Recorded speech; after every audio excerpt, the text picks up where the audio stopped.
Welcome to Teaching Orchestra. In this episode, I'm going to be going over how to teach the Bowings in Enchanten by Cheryl J. Atwell.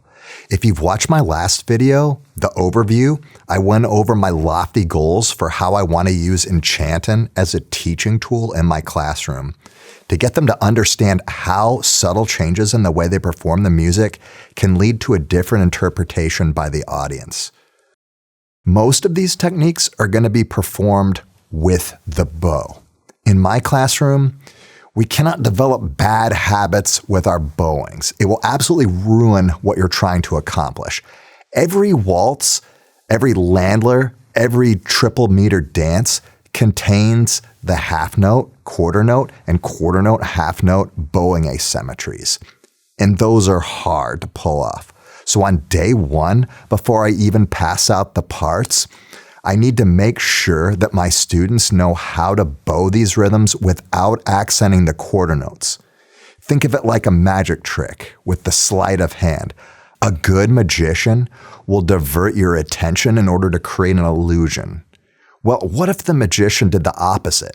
What if he showed you the hidden card before the trick? It would ruin the illusion, right?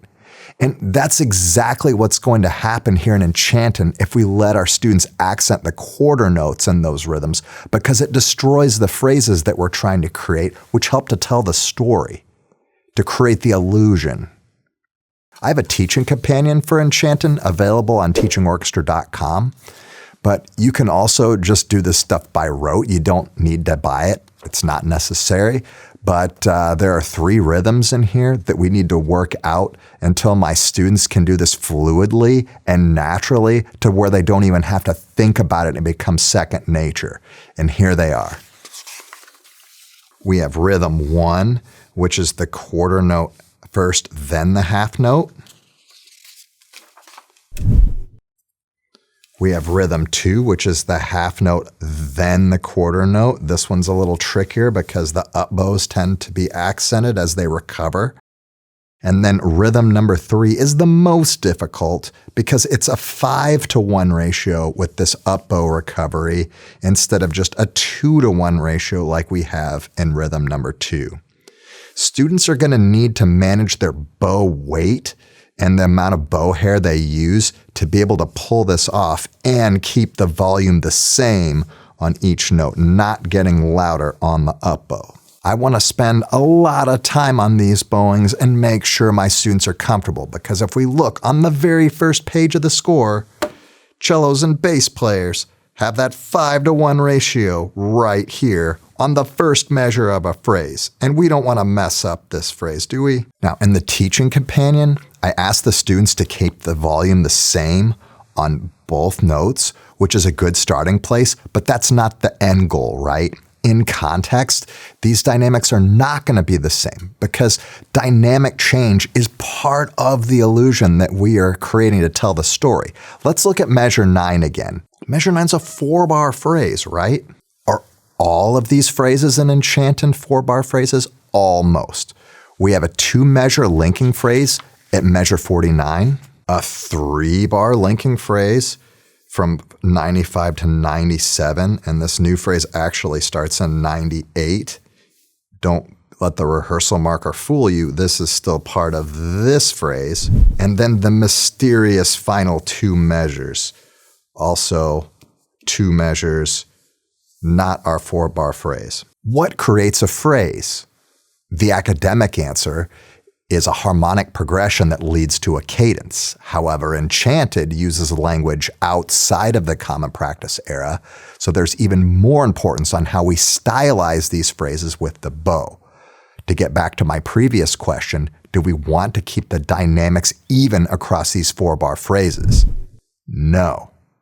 Most of these phrases, with very few exceptions, like 29 through 33, right here, where we have a 2 and 2 phrase, most of these phrases are like we have here in 25, which is a 3-by-1, crescendo 3, decrescendo 1.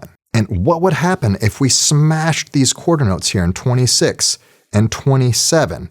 It would absolutely destroy this phrase, and we wouldn't be able to create the illusion to convey that story of that enchanted garden. Instead, we would create 3 microphrases with an emphasis here, here, and here, instead of 1 4-bar phrase, and that would just be disgusting. If we don't have good bow control, it's really easy to make ugly phrases. And we can think of one large phrase instead of chopping it up into tiny pieces. And we can think of that as being like our bad magician who messes up the magic trick. You know, we mess up our up bows and we smash them and it messes up the phrase and we don't create that illusion.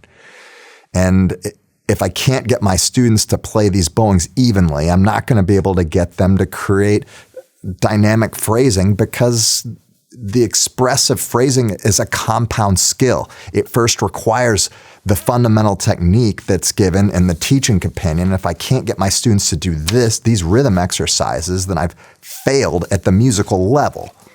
If I can't get my students to express themselves and create musical ideas here, what was the point of choosing this piece for my orchestra in the first place? It would be like buying an A5 Wagyu ribeye and cooking it in the microwave. If I knew I was just going to cook food in the microwave, I should have just bought hot dogs and didn't waste my money on a Wagyu.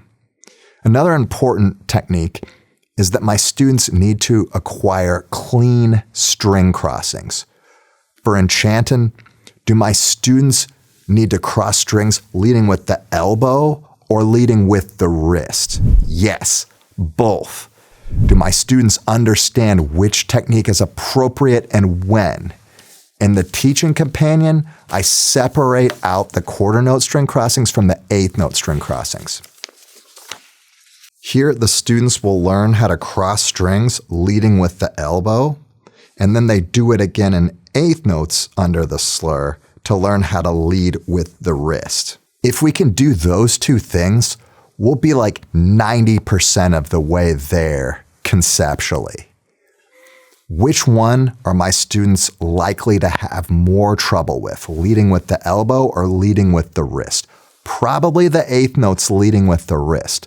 So what I'm going to do to address this is I'm going to utilize some exercises, and you can check out these exercises because I made videos about them in season 1, episode 9. And that's how I build up technique. And spoiler alert, these include a lot of teeter-totters on the string, a lot of isolation, and a lot of peer-to-peer coaching. And if you need ideas as to how to teach these skills, check out season 1, episode 9. Check out the demonstration videos if you want to get some ideas how to do that. So unequal bows and string crossings, if we can get really good with these techniques, it'll make them second nature, and we're going to have a whole lot more success in Enchanten. Going back to the very first few measures with the cellists, they're likely to cross strings here. You can have them play in position, but look, you're going to have them cross strings at some point anyway, unless they're doing all this on the G string, and that's just silly. So if you're playing this in first position, they're going to have these rapid string crossings under the slurs, and violins and violas will have the same thing later. So it's a very critical skill to get the A theme melody. Next week in my next video, I'm going to talk about the left hand and give some tips on how to acquire the left hand technique required for Enchanted very quickly so that we can get to more of the expressive musical ideas and tell the story. Thanks for watching.